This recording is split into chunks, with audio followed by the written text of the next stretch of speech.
পাহাড়ে push up করছি, পাহাড়ের কোলে পুশ আপ করছি।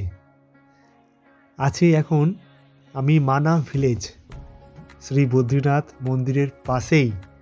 মন্দির থেকে 2 থেকে 2.5 কিলোমিটার দূরত্বে অবস্থিত মানা ভিলেজ, যেখানে করছি আমি এখন পুশ আপ। মোটামুটি 24টা থেকে 25টা করলাম। মানা ভিলেজ যাওয়ার পথ, প্রচুর লোকের সমাগম, অপূর্ব পাহাড়, অপূর্ব দৃশ্য দেখতে পাচ্ছি। গাড়ি লাইন করে দাঁড়িয়ে আছে, এরপর হাঁটতে হবে। একটু আছে, অপূর্ব সিনারি, সিনিক বিউটি অসাধারণ অসাধারণ। পাশ দিয়ে অলকানন্দা নদী বয়ে চলেছে, দূর দেখা যাচ্ছে পাহাড় এর কোণে মাঝে একটা গ্রাম, কিছু বাড়ি, মাত্র কয়েকটা বাড়ি। মানা ভিলেজের গেট, প্রবেশদ্বার, আমরা প্রবেশ করলাম। আমরা হাঁটছি, হাঁটার চারপাশে ওই একই রকম পাহাড়ি দৃশ্য। প্রথমে শ্রী গণেশ মন্দিরে গেলাম। শ্রী গণেশ ঠাকুরের ছবি ওখানে দেওয়ালে আঁকা, বাড়ির দেওয়ালে গণেশ ঠাকুরের অনেকগুলো ছবি আঁকা। মন্দিরের পাশ দিয়ে সুন্দর দৃশ্য দেখতে পাচ্ছি। মন্দিরে দাঁড়িয়ে প্রাকৃতিক গাছপালা, পাখির আওয়াজ, সাদা মেঘ, নীল আকাশ। শ্রী গণেশায় নমঃ। আমরা মন্দিরের ভেতরে তো ক্যামেরা নিষেধ, তাই গণেশ ঠাকুরকে প্রণাম করে আমরা এবার নামছি। আরও উপরের দিকে যাব, আরও গ্রামের ভেতরের দিকে যাব। আমরা হাঁটা দিচ্ছি, তার আগে ওম শ্রী গণেশায় নমঃ। খুব সুন্দর মূর্তি। এবার গ্রামে যেখানে যেখানে যাচ্ছি, বাড়ির দেওয়ালে বিভিন্ন দেব দেবীর মূর্তি আঁকা, ঋষিমুনির মূর্তি আঁকা। আমরা আস্তে আস্তে পরিষ্কার আকাশ, পরিষ্কার ছবি দেখতে দেখতে আমরা সামনের দিকে যাচ্ছি। একটা কথা বলে রাখছি, মানা ভিলেজে থাকার ব্যবস্থা রয়েছে, কিছু হোমস্টে আছে। ভারতের শেষ গ্রাম, অনেকে প্রথম গ্রামও বলা হয়, ফার্স্ট ভিলেজ অনেকে বলে, আবার লাস্ট ভিলেজও অনেকে বলে। আমরা গুটি গুটি পায়ে হাঁটছি, হাঁটার মাঝে এই তো পাহাড়ি দৃশ্য, এত সুন্দর লাগছে। চারিদিকে মন্দির, মন্দিরের চারপাশে পাহাড়। আমরা মাঝে বিশ্রাম নিয়ে সামনের দিকে উঠছি। বেশ কিছুটা খাড়া পথ রয়েছে, অল্প পথ, বেশি পথ নয়।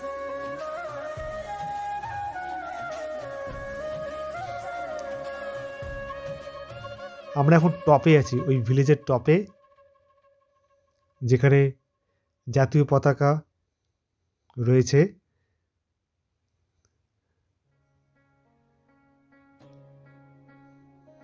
আমরা টপ থেকে চারপাশে ভিউ দেখছি। শ্রী গণেশায় হোমস্টে পাশেই রয়েছে, ওখানে থাকার ব্যবস্থা আছে।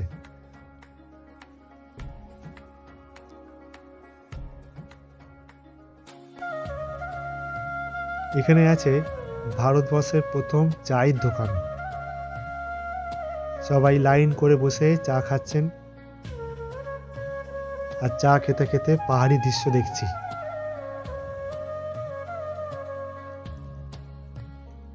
এই পতাকাটি কিন্তু ভারতের যে প্রথম চায়ের দোকানের মাথায় আটকানো। আমরা চায়ের দোকানের ছাদে উঠলাম, ছাদ থেকে ভিউ, ফ্যান্টাস্টিক ভিউ, অপূর্ব লাগছে, অপূর্ব। এখানে থাকতে পারলে খুব ভালো হতো।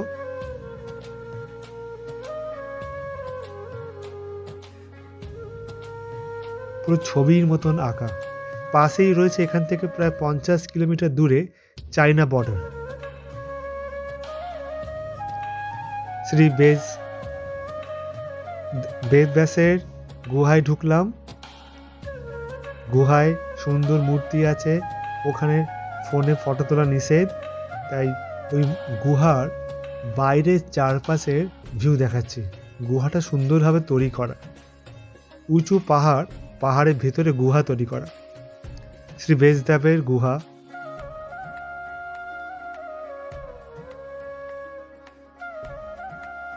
এই গুহা থেকে বাইরে বেরিয়ে আমরা বিশাল আকৃতি, এত বড় গুহা, এত বড় পাহাড়ি গুহা, তার ভেতরে মূর্তি, তার ভেতরে মন্দির।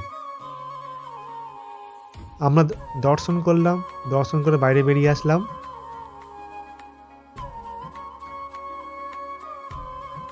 এবার আমরা আরও কয়েকটি পথে যাচ্ছি।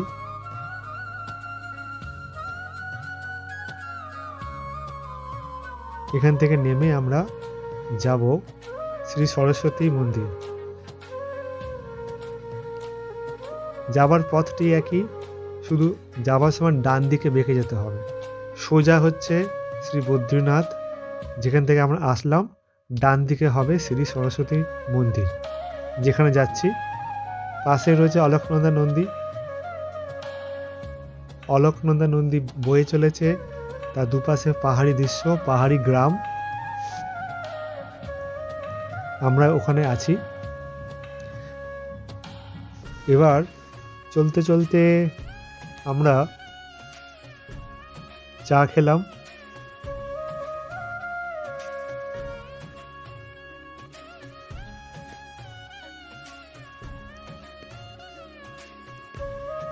এই অঞ্চলে সবাই ভারত মাতাকে খুব ভালোবাসেন। অনেক জায়গায় ভারতীয় ফ্ল্যাগ রয়েছে। তাছাড়া শুনলাম এখান থেকে 50 কিলোমিটার দূরে চাইনা বর্ডার রয়েছে, এই কারণেও এখানে জাতীয় পতাকা লাগানো আছে একদম পাহাড়ি শেষ মাথায়।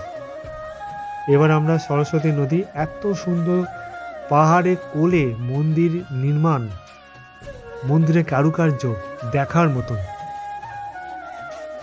লোহার স্ট্রাকচার আছে, এতে পাহাড় ধসে গেলে যাতে মন্দিরকে রক্ষা করা যায়, ধস নামলে যাতে রক্ষা করা যায়।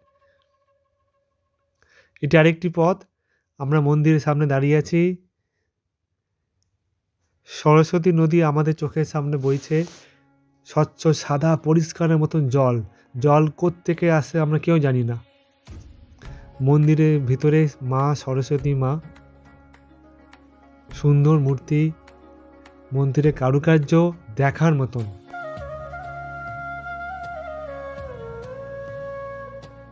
আমরা মন্দিরের বাইরে বেরিয়ে আসলাম। এক পাশে শ্রী হনুমান ঠাকুর আর এক পাশে শ্রী গণেশ ঠাকুর।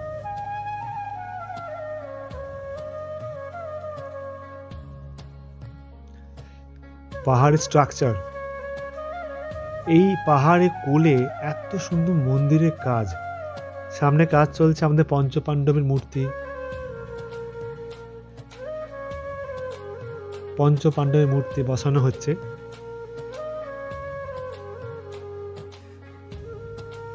এখানে কিছুক্ষণ থেকে ঠিক মন্দির থেকে নেমে এসেছি আমরা। ওখান থেকে মন্দিরের ভিউ দেখাচ্ছি। চারপাশে পাহাড় দেখতে পাচ্ছেন।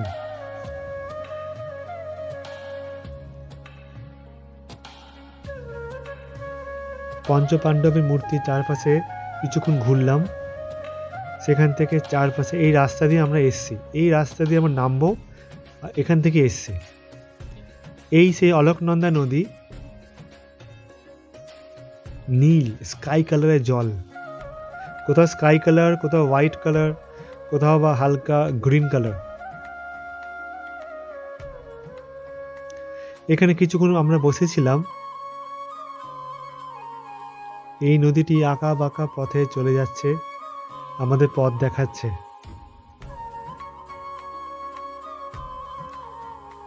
এত সুন্দর মানাম ভিলেজ। আপনারা অবশ্যই কমেন্ট করবেন কেমন লাগলো। এটি ইন্ডিয়াস ফার্স্ট টি শপ, ভারতের প্রথম চায়ের দোকান। জাতীয় পতাকাকে স্যালুট জানিয়ে আপনাদের বিদায়।